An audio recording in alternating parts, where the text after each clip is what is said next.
Good morning. Coming to you with a little bass here this morning. But it is good to welcome you here at Stoneshill Community Church, as always.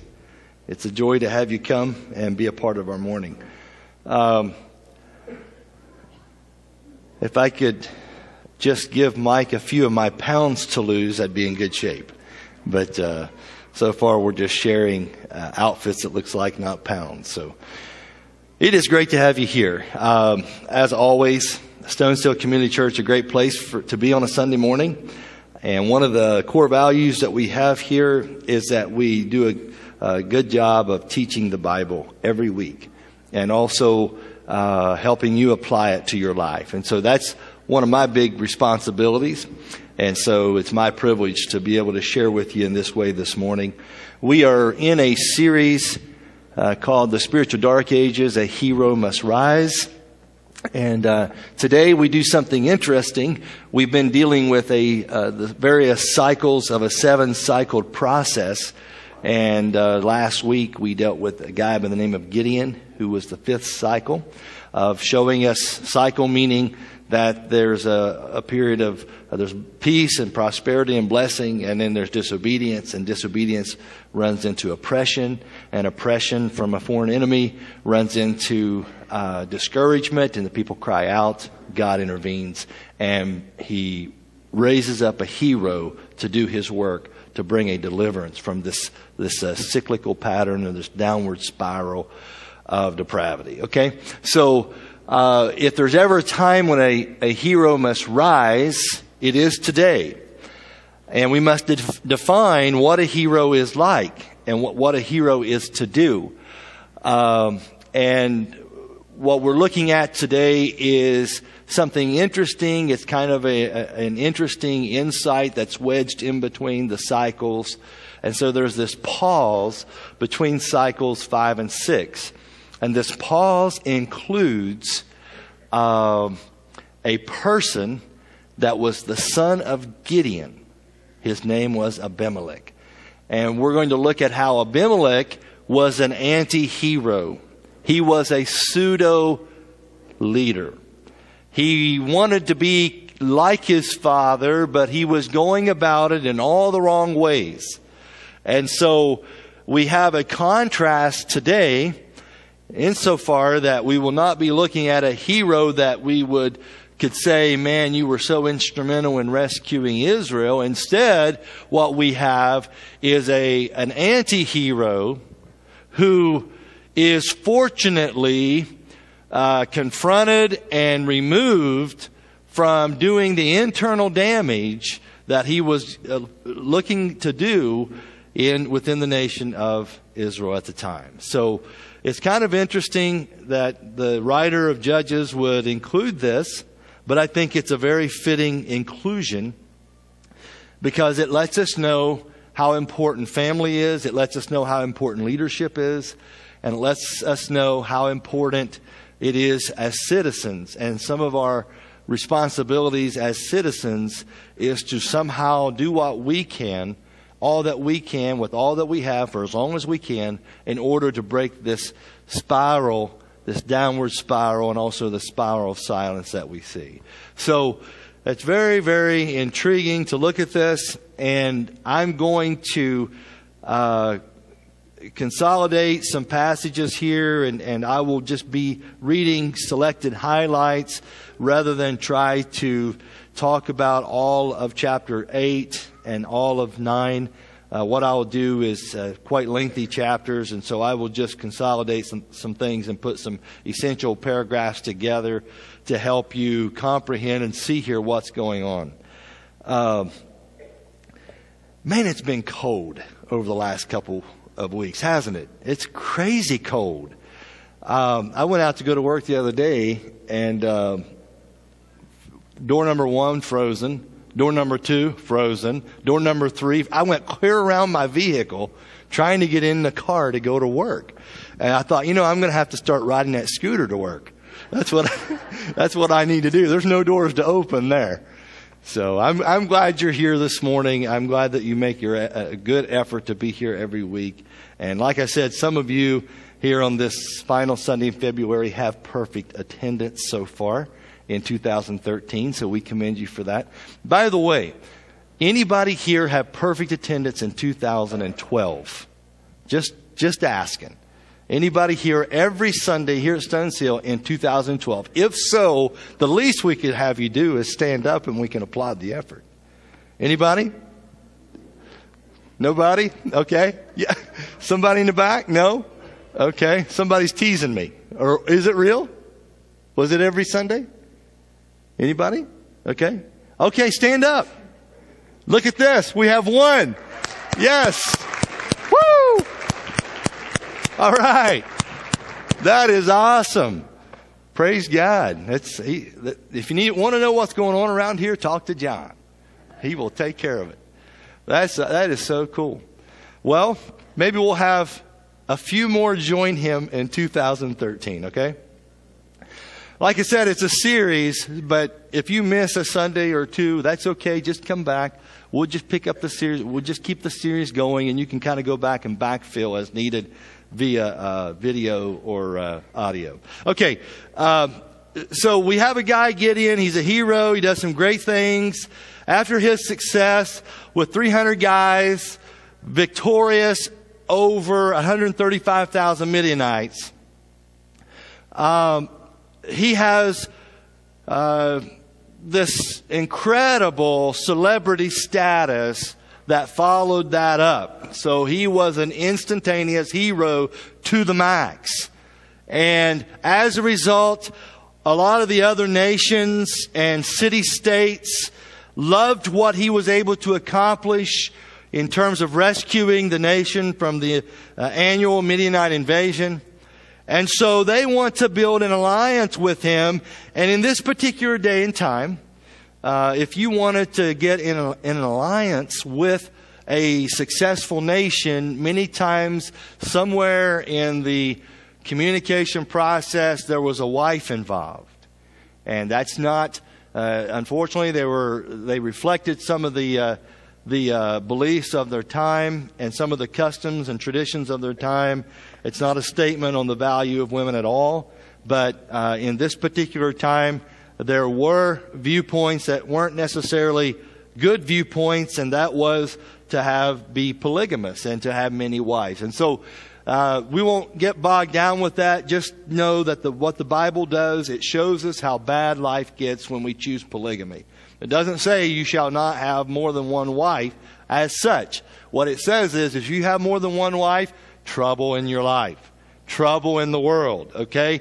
And not that women are hard to take care of necessarily, but just so that I get to walk out of here in one piece this morning, okay? I might be dressed in black, but that's no insurance that I will walk out of here unscathed. So just know that this guy was a successful hero, but as we see in the book of Judges, what you're going to notice is that even the heroes are flawed.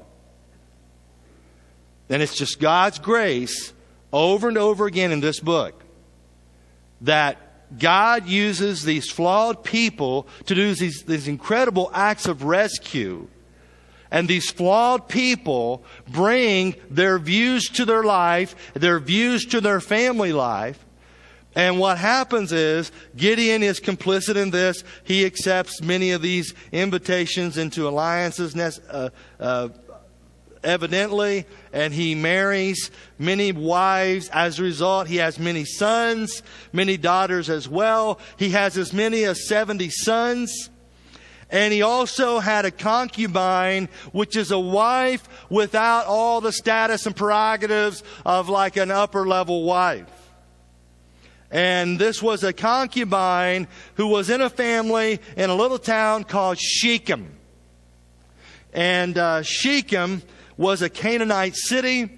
It had a major Canaanite Baal worship shrine or temple. Maybe not so much a temple, but a worship area dedicated to the worship of the false god Baal or Baal, some people say. A fertility cult driven by a lot of orgiastic types of events. And I'll spare you the details, but the Hebrews loved it. The Israelis loved it. And this was part of their problem. They had other gods, especially this God. And so what we find is Gideon has these alliances. He has all these wives, these children. We know that parental task is much greater now with him because of all these marriages and children. And what we see is that he has a son by the concubine, a lower status wife. His name is Abimelek. And Abimelek is an anti-hero in this cycle, this cyclical pattern of up and down and spiral, downward spiral, and spiral back up and down, up and down, up and down it goes. Abimelek is inserted here, and I think he's inserted for a couple of reasons. One is to show you how not to be a hero, because he goes about being heroic in all the wrong ways. And so I think the writer wants us to see how not to be heroic, what an anti-hero, a false leader, a false Messiah looks like, a false rescuer looks like. And we need to know that in these days. Because what happens in the dark ages is that your leadership gets it progressively descends rather than ascends. It descends in its values, and the values people hold.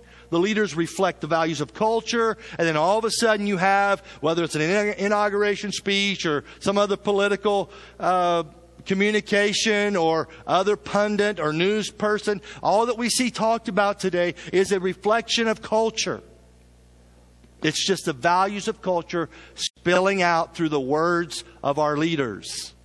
And if you look at the words of our leaders and what we debate and what we talk about, you're going to see a radical shift in the what we can say the moral backbone of what we call America.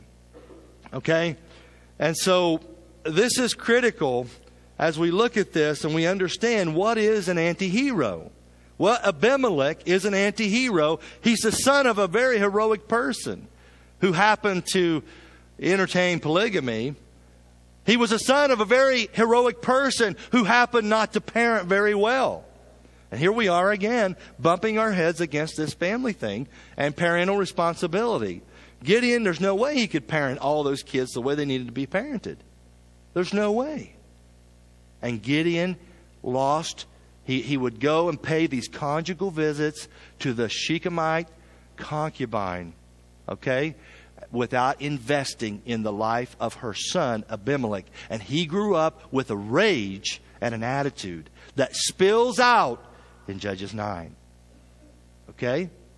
And I think we see that a lot today. Anytime you see, especially when you see like these acts of massacre you've read about and heard about in the news, when you see these, many times, if you look a little closer, you're probably going to see a son or a person, whatever the case may be, that's acting out in rage. I was not loved.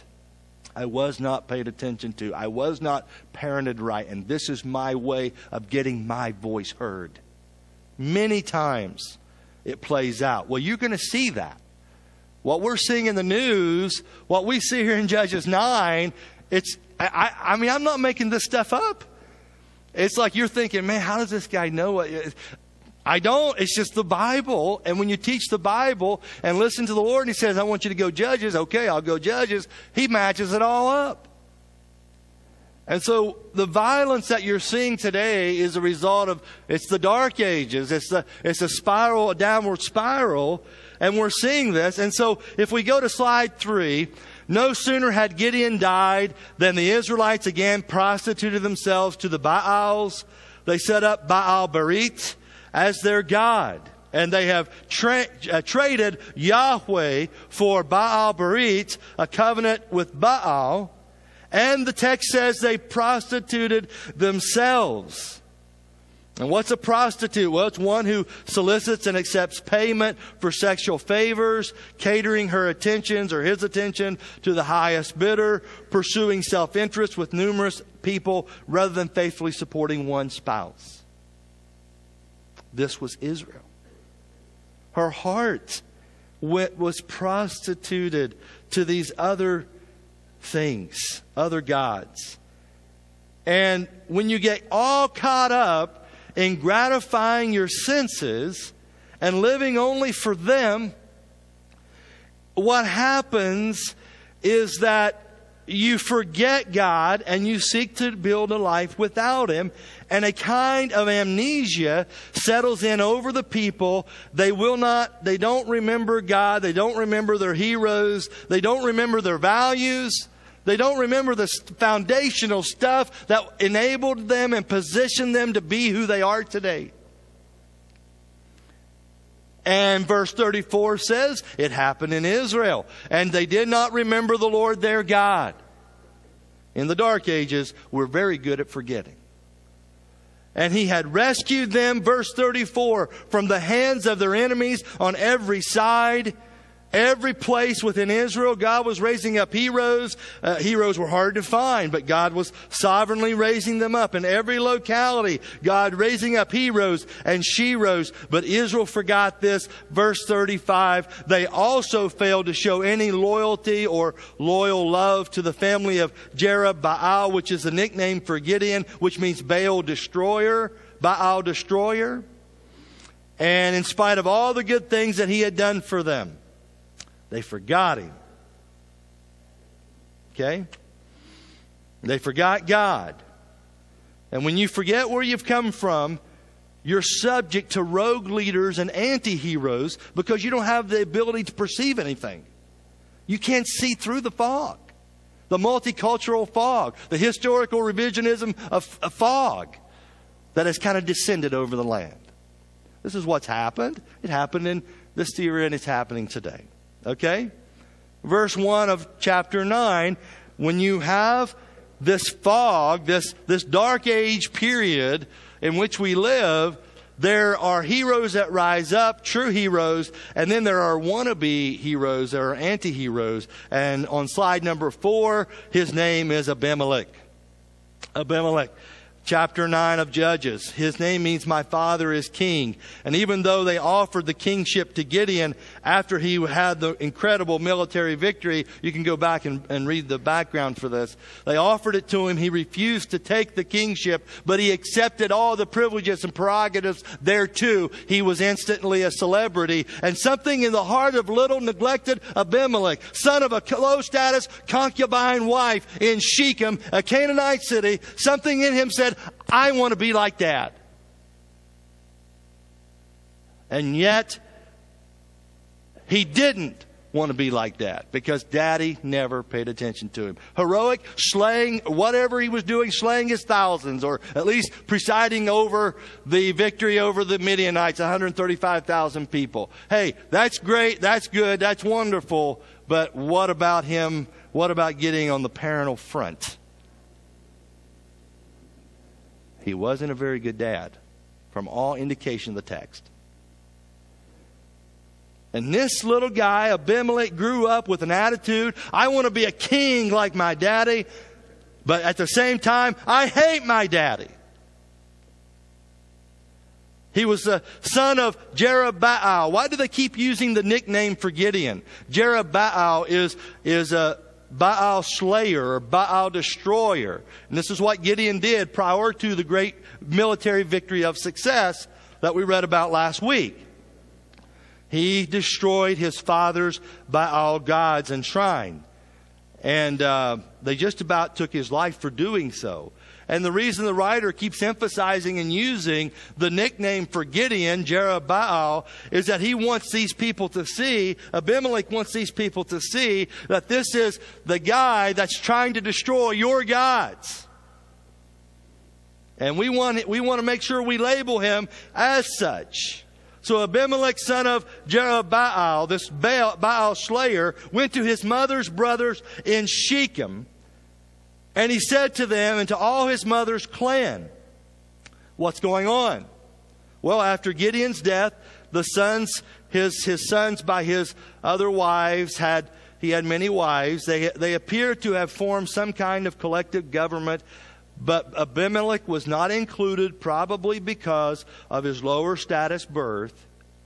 He is ticked off about it. He's spurned by his half-brothers because of his mother's status throughout her life. And that's another thing that probably rolls into this. And so he appealed to his mother's brothers for help. He went and talked to his uncles on his mother's side. Okay? He got the family involved. And he tries to make the people of Shechem believe that now, since Gideon is gone, Gideon's sons will have it in for them. You can't trust those guys. And I don't know about you, but as I work through this, I sense a little bit of personal ambition mixed together with a whole lot of retaliation. Verse 2. Ask all the citizens of Shechem, which is better for you, to have all 70 of Jerubaal's sons rule over you, or just one man? If Gideon's sons rule, well, that's too much like a democracy, right? You don't want all these people trying to tell you what to do with checks and balances. No. How about just one man? How about one king? How about a king that can dictate all the stuff that you want? And then remember also that we family. The text says, I am your flesh and blood. Blood runs thicker than water, they say. And boy, is that ever true in the text. We family. We're related. Right? And by the way, I'll be more Canaanite than Israelite. How does that sound? Boy, they took it. Verse 3, when the blood relatives, that is the brothers, repeated all this to the citizens of Shechem, they were inclined to follow Abimelek, for they said, he is related to us. They gave him, slide 5, they gave him 70 shekels of silver from the temple of Baal-Berith. And Abimelek used it to hire reckless scoundrels who became the followers. Hey, can I hire up you guys to go do some dirty work for me? Maybe stage a few rebellions on the streets. Okay? Can I round you up and maybe we could get the word out that now I'm going to be king. And they financed Abimelek from the bank of Baal. They hired these rebel rousers to support the effort, the idle vagabonds who had nothing to lose. And this was more than enough to do what comes next. We don't know how many they hired, but he hired evidently many of them. Enough that they would have the upper hand, and when they would choose to get violent. And verse 5, he, that is Abimelek, went to his father's home in Ophrah, and on one stone, one Baal altar, they murdered his 70 brothers, the sons of Jerubbaal. But Jotham, the youngest son of Jerubbaal, escaped by hiding. And so Jotham was the exception. And the way that the writer sets this up, he uses just a literary device that shows you all 70 of Gideon, this former hero of Israel. All 70 of his sons were slated for execution and massacre. And one survived. His name was Jotham. And that's how he sets this up here. And these mercenaries helped Abimelek slay his brothers on one stone, the text says. And this suggests it was a public ritualistic execution. It was very methodical. It wasn't 70 different altars with 70 different sacrifices or 69 different sacrifices. Okay? It was one stone. They rounded Gideon's sons up. And in a rage, these rebel rousers and these idle vagabonds helped this enraged son who was estranged from his family, named Abimelek. Under his direction, they rounded up the sons of Gideon, and they one by one, they made them walk to the stone slab, and they offered, as it were, a sacrifice to Baal, all the while wanting the public to be sure to make note that now look who's in charge here. It's me. Only me. It seems to me that Abimelek wants the public to view this massacre. And the word was getting out because one of the 70 sons, Jotham, was able to hide. And so there was this intense search, very vigorous. And they round these guys up. Word gets out, hey, all of Gideon's sons are being arrested. You better find a place to hide and hunker down and wait it out, because we don't know what's going to happen. Jotham is the only one of 70 who got word in time, and he was able to hide and be spared from this act of massacre and execution. And so we see that Abimelek, not only is he striking at the fact that Gideon was the Baal destroyer, he himself is going to destroy Gideon's sons, his own sons, on the one stone Baal slab. So he's going to strike back religiously, and also he's going to strike back personally, because he wants to execute these guys. And 69 of them are executed. And why in the world, I'm reading this and I'm studying, it's like, why in the world is someone not doing something? This is one of your heroes' posterity and family. Has it been so long that you've forgotten who fought for you, who loved you, who made sure that you had a land of freedom? How could you turn your back on his very family? And no one, and that's the problem of the Dark Ages, is no one cares enough to involve themselves. Do you see this? The body count is rising. 69, one by one, their lives are taken, and nobody does anything in the Dark Ages. Why? Because there's a lack of conviction, a lack of belief, a lack of involvement. There's a spiral of silence. I dare not say anything, lest it be me who's caricatured into some kind of politically incorrect oaf or guru.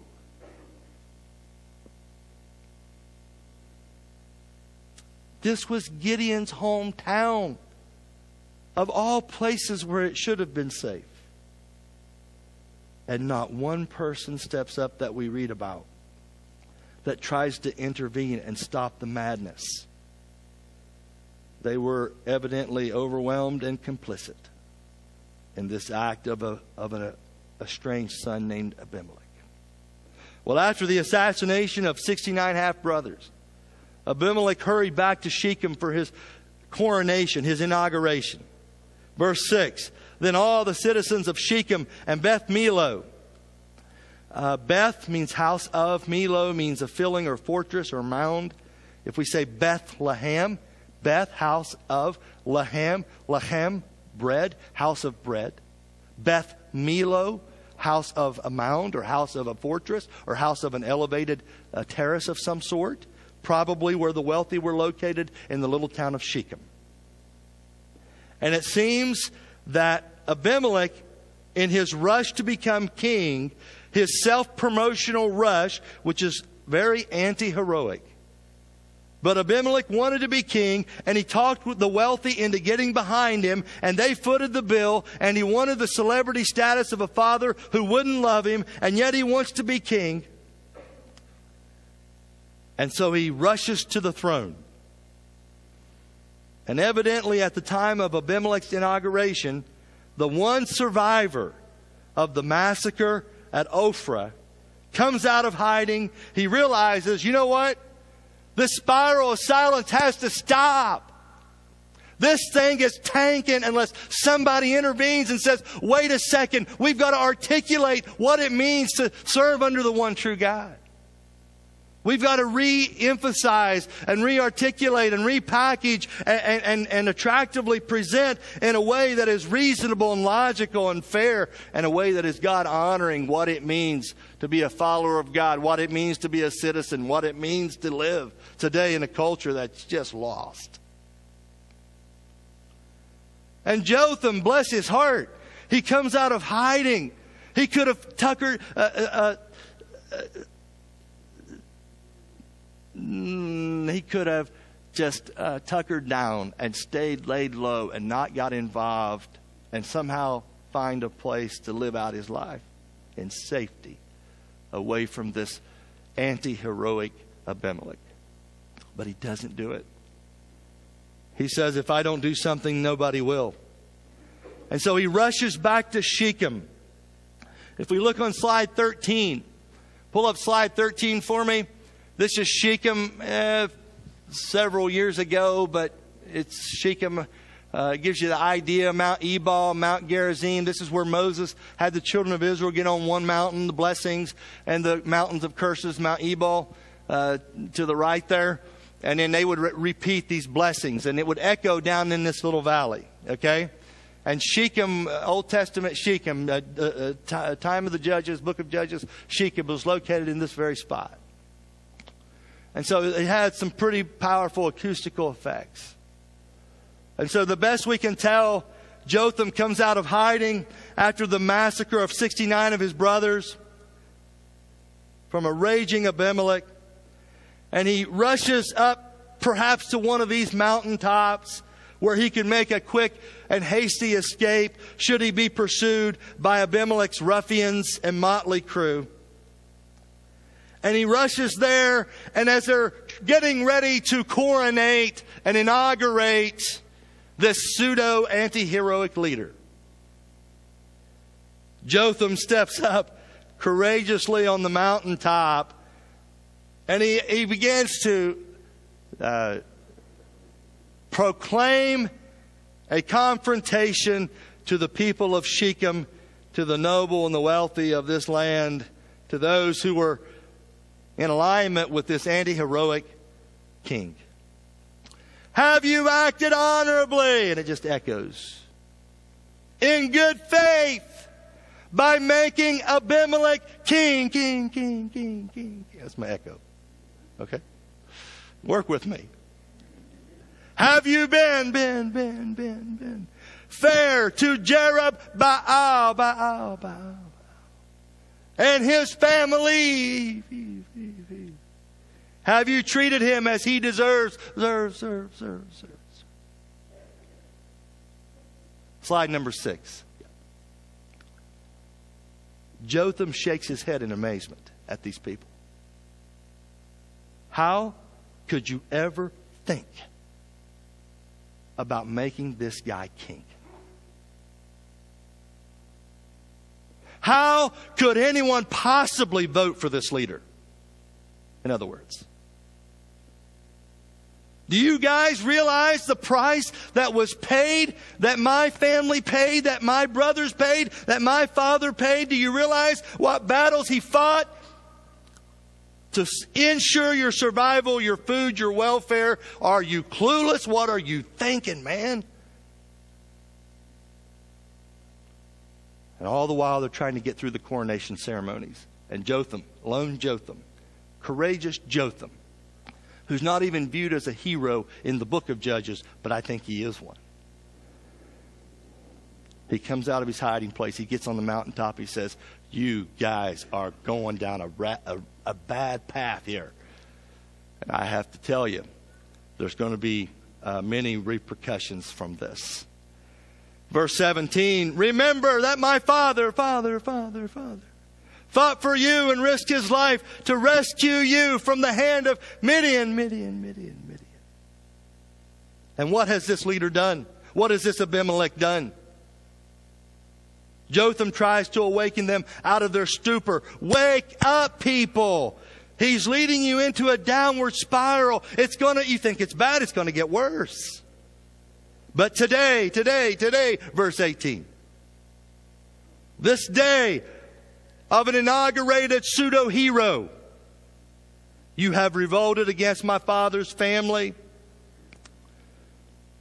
You have all risen up as anti-heroes. You are complicit in this, you Shechemites. You have murdered his 70 sons on a single stone. You have made Abimelek the son of his female slave, the son of his concubine, king over the citizens of Shechem, because he is related to you. You had a proven leader and rightful heirs who would have led this nation back into the path of their father, the path, a Gideon path, who would have made a difference. And you sided with this turkey, Abimelek, who is all about himself. And he shakes his head. What in the world is wrong with you people? He says. He's just flabbergasted. How could they be so blind? Verse 19, slide 7. So, have you acted honorably and in good faith, faith, toward Jerubbaal and his family today? The implication is you really haven't. You've backed the wrong horse here. You've listened to the wrong voices here. And if you have, may Abimelek be your joy, and may you be his too. He echoes down into that valley. If this is the way you want things to go, and these are the type of people you want to inaugurate or crown to rule over you, then knock yourself out, Jotham says. But when the government oppression grows, and it grows greater, and when life becomes cheaper, and the family gets more messy, and freedoms become more restrictive, you remember that it was you who chose him, Jotham says. You see, Jotham lays it all on the line. Basically, to paraphrase Jotham, have a blast during his administration. And I hope you can still party like there's no tomorrow when your grandkids don't know what a family is, and one of your friends has two daddies, and one of your grandsons wants to marry another boy and quotes your current leader as a reason why it's okay. Yeah, go ahead.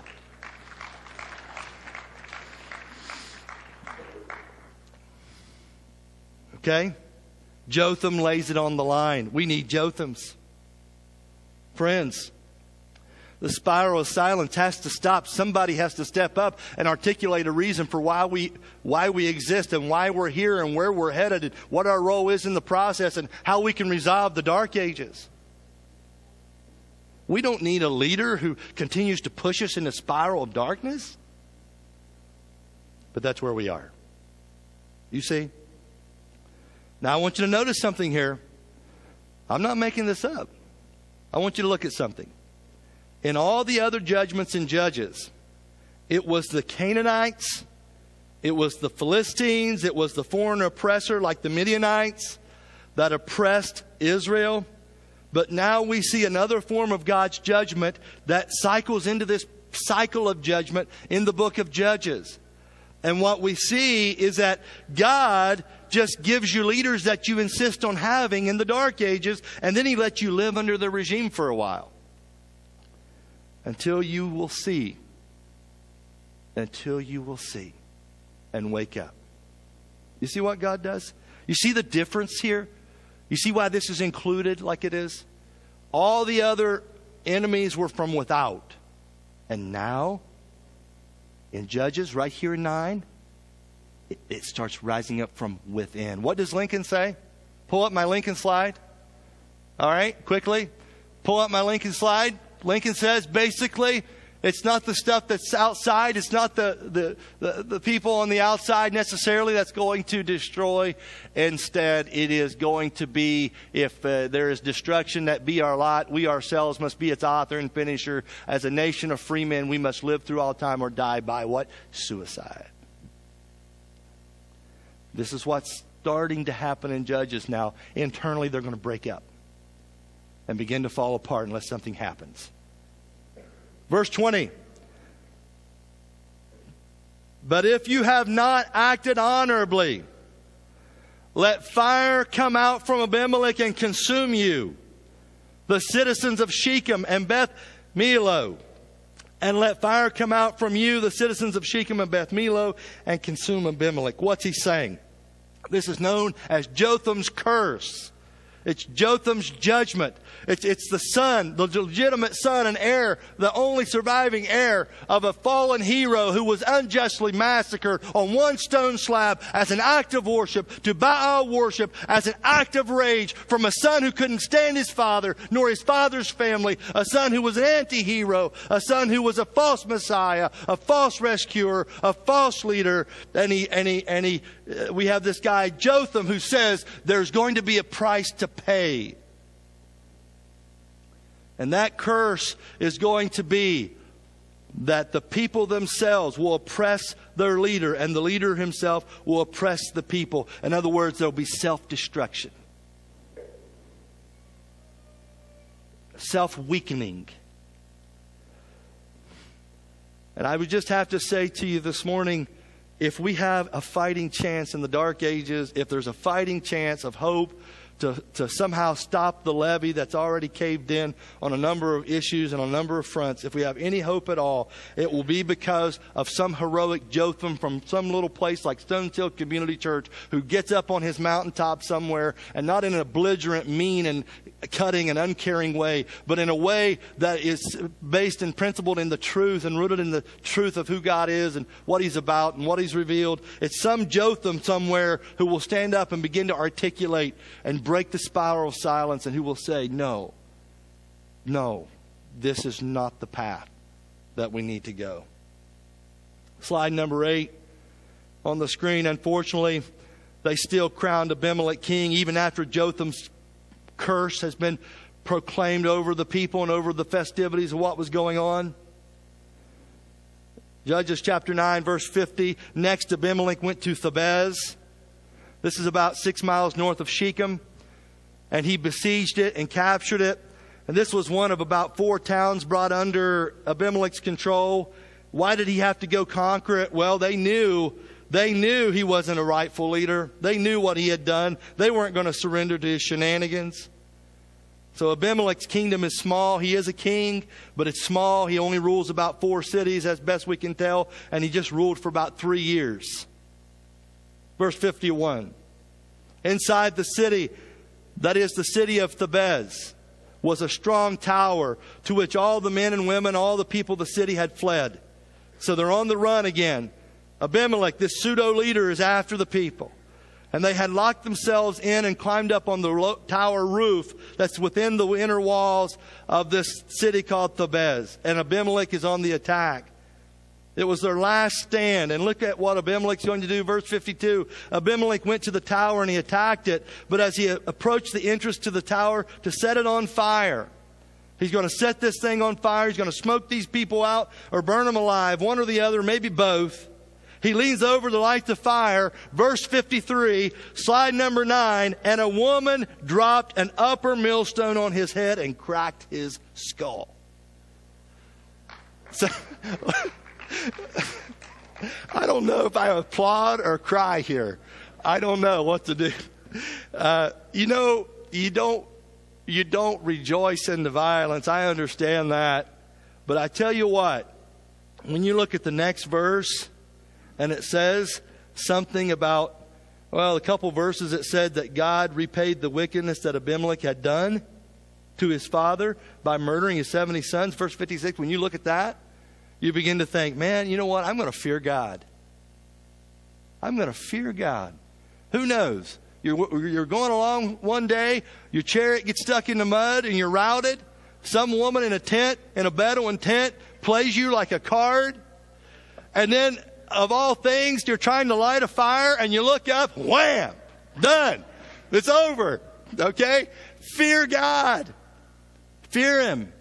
God is a loving God, but you're not going to sabotage His world and you're not going to flaunt His way.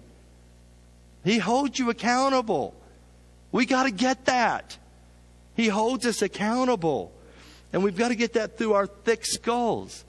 And I would say that this was probably the first time this thought ever entered his mind. But that's lame attempt at humor.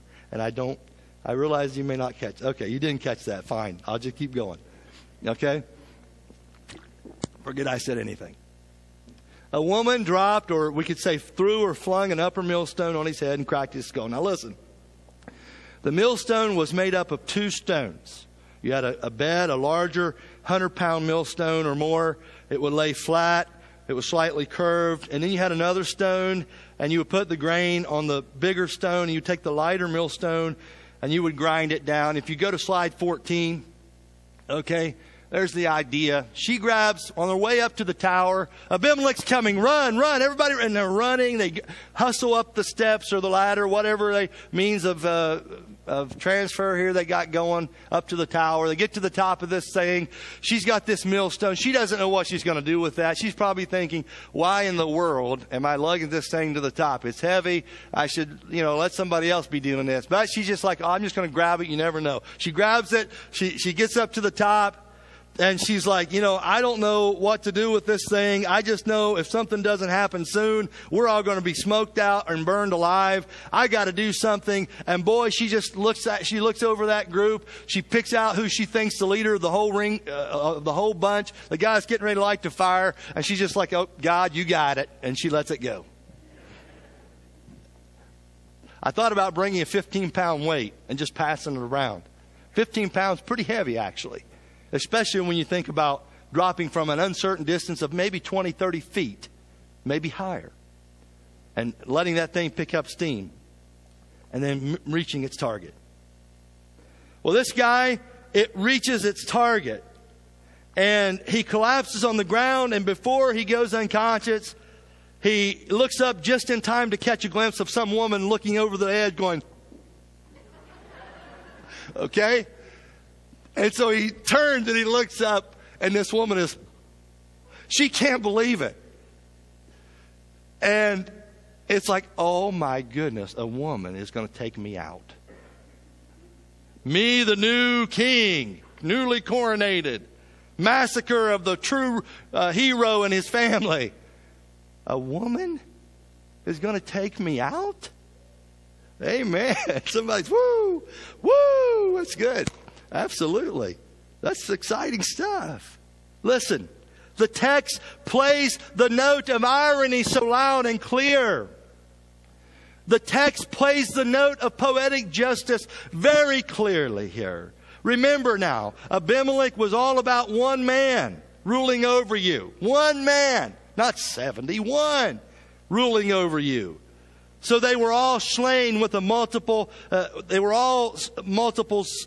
slayings here on a single stone, the text says. And now it is one woman who rules over him with a single stone. Abimelek's attempt to burn the tower of Thebez with fire backfires when a woman drops a stone on his head. And in the end, the man who had shamelessly played the female card to seize the throne, you remember, you're my mom's brothers, you owe it to me? He shamefully falls victim to a representative of this gender. In fact, the story of Abimelek, the macho man, is framed by two women. Listen now, the first who gave him life and the second who took it. He's totally subservient and dominated in the story, by these two bookends. Friends, Abimelek collapses to the ground. It doesn't knock him out. He's not totally unconscious. All right? He says, hey, quick, verse 54, hurriedly, he called out to his armor bearer, draw your sword and kill me so they can't say a woman killed me. And so his servant ran him through and he died. And since dying at the hand of a woman was considered a disgrace, again, another characteristic, and I'll get to this in a second, another characteristic of a pseudo-leader, he's worried more about his image than about the truth. I don't want everyone to know that it was a woman that took me out. Okay? That's pseudo-leader stuff. That's anti-heroic stuff. When the Israelites, that is those who had sided with the anti-hero, saw that Abimelek was dead, they went home. Isn't that incredible? They removed the one guy that's instigating all of this. And everybody else like, oh, let's just go home and tend to our families now. Right? It shows you the power of a charismatic guy who can get control of a large group of people if he plays his cards right.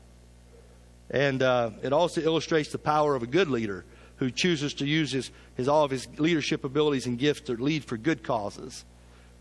So it tells us something. But what is unmistakable is now in the book of Judges, the enemy lies within us, within the Israelites themselves. And if they fall and are destroyed, it may come from within. And I think that's part of Jotham's curse. Slide number 10 says, thus God repaid the wickedness that Abimelek had done to his father by murdering his 70 brothers. God also made the people of Shechem pay for all their wickedness. The curse of Jotham, son of Jerubbaal, came on them. I don't really know how else to practically say this. It's just that you'd almost have to be blind not to see what Jotham's talking about in terms of our day. And in terms of what's happening. Now listen. first thing we need to look at by way of application is that leaders and heroes and sheroes in the Dark Ages, be sure that your motive and intent is free from selfish ambition, especially in the Dark Ages. Some of you, God's calling you to lead. Some of you are going to be heroic. I just know it. You're going to write books. You're going to serve in political offices. You're going to be a professional at things. You're going to build roads. You're going to build homes. God's going to raise up heroes in all the vocations. That's our vision. But when He raises you up, remember, it's not about you. It's not about your selfish ambition. Abimelek does everything a leader should not do. He wanted all the power. He wants to be king, so he grasped the power. He murdered his own family. He partnered with all the wrong people. He partnered with lowlifes to try to do what he wanted to do. He embraced idolatry. He was installed in the Baal town of Shechem. He grabbed for power and leadership. And if there's anything I've learned about leadership and true heroes, it's not that anti-heroes are people that will grasp for the power. They grasp for position. And a true hero, rather, there's a reluctance to lead. It's like, I don't know, God, if this is what I'm supposed to do. But man, like Gideon, he worked through it with fleeces and prayer and visions and dreams and other things. And God finally convinced him. And that's what a true hero looks like. It takes time to get to this point where you say, you know what? I know this is what God's calling me to do. I can't escape it. Give me my mountain. I got to go stand and proclaim it because this is what God wants me to do at this time. Listen, that's a good leader. A reluctant leader is not easily seduced by power, pride, and ambition. But a self-promoting person, man, they fall for that stuff all the time. Because they're leading for the wrong reasons. And instead of turning to God, Abimelek's feelings of betrayal had hardened into rage. And I just want to say to all you dads out there, do everything in your power not to raise an Abimelek. Gideon was a hero in a lot of areas. But he messed up with this son of his by a concubine. And I'm not going to pass off the blame, and I'm not going to dismiss the charges that Jotham brings against him because he willfully made some choices. But I tell you what, if you raise a boy like Abimelek that ends up just ripping your family apart, listen, you don't want heartache and regret that this kind of situation can bring. Abimelek wanted the glory. He wanted to build an anti-heroic movement that devalued people. He wanted to seize the power and manipulate in a time of transition. Oh, Dad's gone? I'll take advantage. In the Dark Ages. He destroys the good. He got rid of all potential rivals. Insecure leaders restrict the talents of other people because they might shine a little brighter. He obsesses over image. Like I said, don't tell people a woman killed me, whatever you do. That's an anti-hero at work. I just want to encourage you as leaders and heroes and sheroes, make sure your motive is right when you step out to lead and use your talents and abilities the way God wants you to. Second thing I want you to notice, kind of alluded to already, but dads, be sure to offer plenty of affirmation and blessing to your family members, especially your sons, while in the Dark Ages. Because I tell you what, heroes or anti-heroes are being formed every day in this little thing we call family. And I would just encourage you that every son craves affirmation and love and attention from a father. And when a son does not get this, again I say, there is a silent rage that builds within them. And eventually they're like, I'm going to be heard from. I don't care what I have to be heard. If I have to take out 69 of my blood relatives by marriage, then I will do it.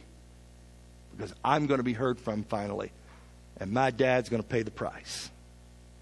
Again, we see this violence. Much of this is behind the violence that you see today. Not always, but much of it. Thirdly, I would say, citizens, be sure to break the spiral of silence and speak for the voiceless in the Dark Ages. And this is what you have an opportunity as citizens to make a difference. And sometimes you have to stand up to an Abimelek. Sometimes you've got to take on this guy, this pseudo-anti-leader, anti-heroic leader in the Dark Ages who's going to just tank this thing even more. You've got to stand up and say, wait a second, we're not going this path. Perhaps all of you heard the inauguration or part of the inauguration this past week. And for the first time in our history, a leader, a national leader, used the inauguration platform to praise the progress of gay rights in America. For the first time ever, using that platform. This is just an example. And what was done in that particular presentation, listen to me now, I'll bring some perception to this. Okay? 2 other defining civil rights movements in American history, or 3 other movements were actually, or there's 2 movements that in American history involving those of African Americans and women. Okay? And the leader of and the speaker of the hour shared with all of us that the most evident of truths is that all of us are created equal, and that there's a star that guides us still, he says. Just as it guided our forebears through Seneca Falls and Selma and Stonewall. The 1848 Seneca Falls, New York Convention was an early women's rights conference. The Selma, Alabama was the site of a pivotal 1965 civil rights march demanding equality for black Americans. And the Stonewall riots of 1969 were protests against a police raid of a New York gay bar and opened the door to gay rights activism. Listen closely, friends. The debate is now being intentionally reframed. No longer is it a moral right, it's a civil right. That all of a sudden, someone is being denied their civil rights. Okay? But it's not a civil issue. No one is denying anyone their civil rights. You can live with who you want to live with in America. You can partner with whoever you want to partner with. Red, yellow, black, or white. Right? According to the laws of our land. Sure. You can vote no matter your gender. Sure, you can do all of these things. No one is denying you your civil rights. But when you step up and you begin to redefine something we call marriage that applies to everybody, now all of a sudden you've passed beyond just civil rights. Now you're dealing with moral code and the very foundation on which our society rests.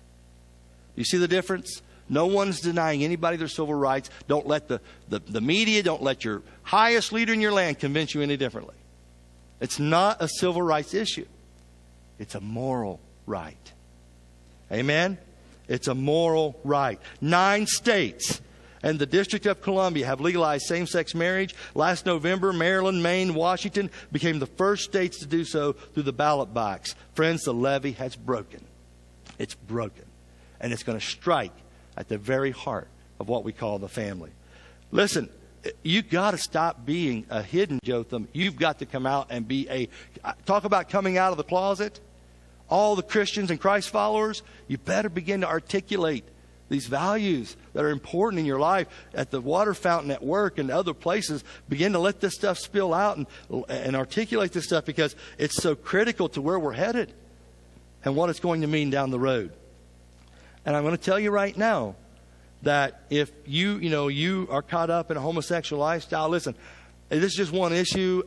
You won't find a better friend and confidant than the pastor of Stoneshill Community Church. You're welcome, always welcome here. It'll always be wonderful to have people of all different races, ethnicities, and lifestyle persuasions. But I will not be complicit with this issue. You won't find a better friend, but I'm not going to smile on it and bless it. And I'm not going to perform gay marriages. You can find me $1 million a day. I'm not doing it. And that's where they want it to go. That's where they want it to go. But with a Jotham voice, it's like, I'm not doing it. Hobby Lobby's being very courageous. And go buy something from Hobby Lobby, would you? Chick-fil-A was good. What about Hobby Lobby? They're being courageous because you have a government and you have legal backing of this government who's saying, no, you're doing this. You're going to do this. And again, no one's denying anybody the right to have access to contraceptives. No one's denying anybody a civil right here at all. Don't let them tell you any different. It is a moral code we're arguing for, and the life and dependency of the family. We have to not make it messier. We've got to make it more stable. And gay marriage is not going to do that. It's very clear. Listen, there's a lot of things that we could say about this, and I'm out of time. But I want you to see something. If you would, pull up the first video. If you would, it's a briefer. It's about a minute. Just take a quick look at this, and I'll introduce the Manhattan Declaration quickly and let you go, okay? Watch this briefly here. Christians are heirs of a 2,000-year-old tradition of proclaiming God's word, of seeking justice, of resisting tyranny, and of reaching out with compassion to the poor. Declaration. Basically, it's driven by citizens, okay? And pull up the first Manhattan Declaration slide, if you would. 3 things. You know what? The citizens are rising up and say, we believe that every human life is sacred. We believe that if there's 69 people getting slain on one stone altar, somebody ought to stand up and say that's wrong. Somebody ought to intervene and say, no, there's other options. Okay? 2, marriage as a union of one man and one woman. Okay? I know that's radical today, but that's God's design, and I stand for that. 3, religious liberty and the inerrant freedom of human beings. Okay? That's the 3 things. And what Manhattan Declaration allows you to do, and just go online, Google this, go online, you can sign it digitally, just fill out a few questions, name and maybe your email or something like that, and you can sign it just right online, and you can be one of many who has decided to stand up and take a stand. What else can you do in the dark ages? What else can you do with the Jotham-like inspiration? Well, this is a letter from the United States Senate, Washington, D.C. Dear Donette, thank you for contacting me to express your opposition to the United Nations Convention on the Rights of Persons with Disabilities. Okay? Somebody put forth a motion to put the ability of parents to make decisions related to their handicapped children under the authority of the United Nations. It's so ludicrous, I know, but it actually happened. Okay?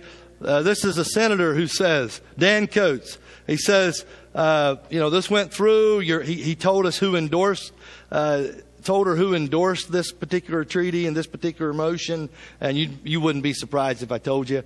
It's come to be common knowledge anymore on these common patterns. He says, please do not hesitate to contact me again about this or other issues that are important to you. Again, thank you for contacting me. Sincerely, Dan Coates, U.S. Senator. What can you do? Can you write a letter? Can you be informed? Can you just sign something simple like a Manhattan Declaration? Can you rally? Listen, it's going to take so many of us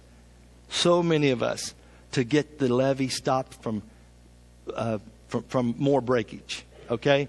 And personally, I think it's already gone on some issues. But listen, friends, this is your day. This is your rally call. This is your time. Wake up. Get out of the spiral of silence. Do something. And you know what? When Congress invites me to come and give a talk, I'll be happy to. But they haven't done that yet. Okay?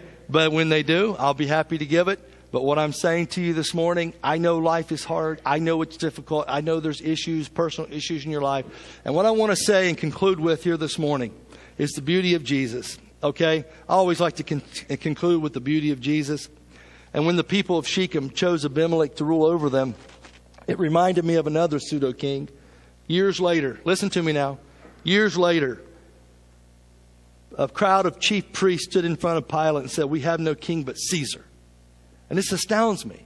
This is the guy they wanted rid of. But when Jesus comes along, challenges their idolatry, they turn against him, side with Pilate, side with Caesar, and now they think they're getting, it's going to be better off for them.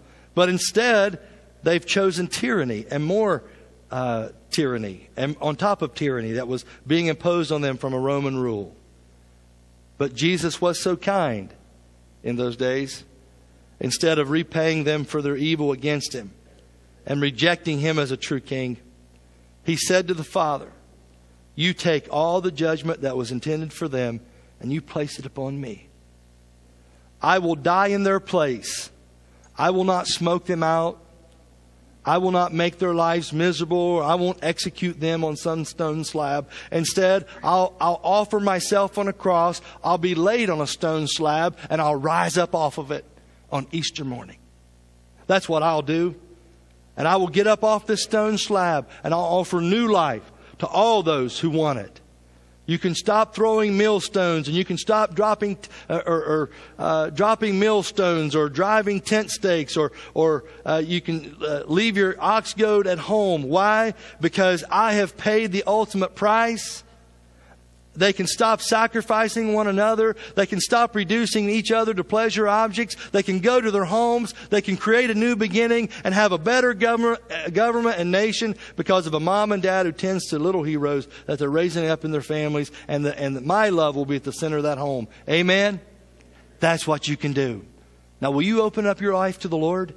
Open up your life to Him and let Him transform how you do life, how you see life. And you're Jothams now. You're called to the task. Let's get to work. Shall we stand? God, thank you for this day. Thank you for this people. And for all those who need prayer this morning. We think of many with physical needs. Those with broken bones. And those with replacement joints and bones. And those with struggling with blood clots. And those with touches of pneumonia. God, we just have a host of physical needs, and we just pray prayer over each of them here this morning. Bring your healing, bring your insight to this place, bring your strength and encouragement to this place. We ask in Jesus' name. Amen. Hey.